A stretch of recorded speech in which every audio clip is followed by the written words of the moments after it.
Rastafari. I really have to say thanks for the presence of the members of the Congress that are here. I think the main essence of what is happening here has now come down, as Mr. Martins and everybody agrees, for a legal platform. The disturbance where we are at now is the point of how the community's agitation is going forward. Because the council that has been formulated from 2007 basically is carrying on the same work that the Congress has been established to do from 1958. Because the fundamental mission of Rastafari will always be repatriation. It is the creed of Rastafari that is spoken. Essentially what came out of CARICOM meeting, and subsequent to that now, the Honourable Minister, in his initiation, there is now a political vote in Parliament that speaks to the language of law, which require, as he said, those who desire, Africans who desire to return are entitled to do so, and Jamaicans of African descent is also entitled for reparation. So that is the language that is here with us now. What Rastafari, and to summarize the problem, in 2013, when we met with the former Prime Minister in dealing with the language of reparation from a national perspective, the atrocities that the state committed against the community, we view it as an impact, because the reason came because we are Rastafari. This was based on the directive that was given from a statement from 1937 about the Rastafari community, describing I as a cult. So that promulgated down the years. Pinnacle, Bakawal, Coral Gardens, Bakawal, you name it. It came from that letter. So you now piecemealing this thing and just define it as Coral Garden. It's still not complete. So you have to look at the atrocities en bloc, because the movement, even where your agitation is as a government towards reparation, is the very same reason that we were victimized, because we wanted justice for colonialism and slavery.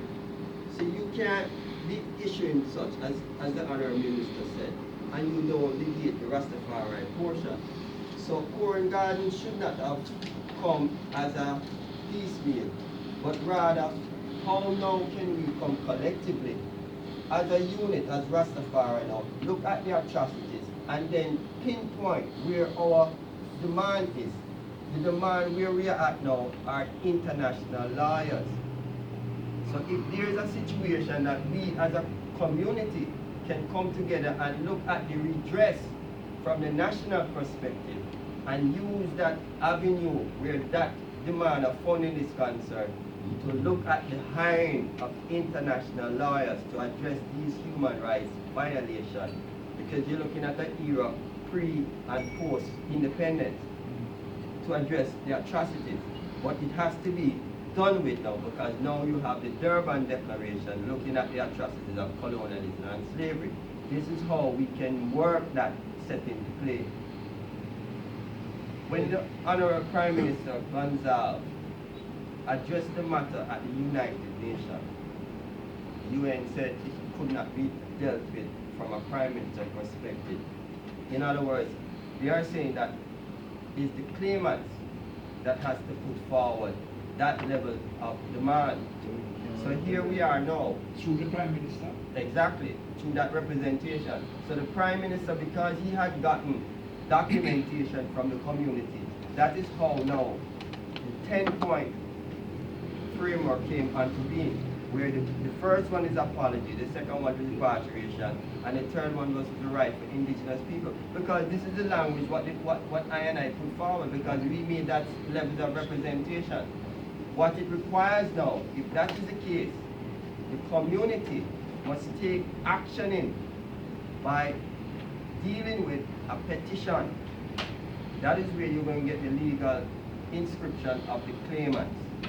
If you're going to deal with it on that level, the community will have to be proactive to make the government work. And that is how to move the approach. The balance of that now is the fact that Rastafari, because we were suppressed from getting that repatriation now, we became self-determined, and we always were self-determined. So out of our faith base came to a culture. It has a value, and it has a brand value. So we have formulated that through the culture said, we are not leaving without that culture value as well, because that is also a part of our sustainable development, what Africa also needs. And even Jamaica now is even trading into Africa, using our culture base without giving back to the community. So this is where the other half of the coin is now, where we have split first from the rights of return. Now, human rights charter coming in Article 27, the rights to own what we have created. And that is where we are pinned now in moving forward. Let me hear from Kremlin.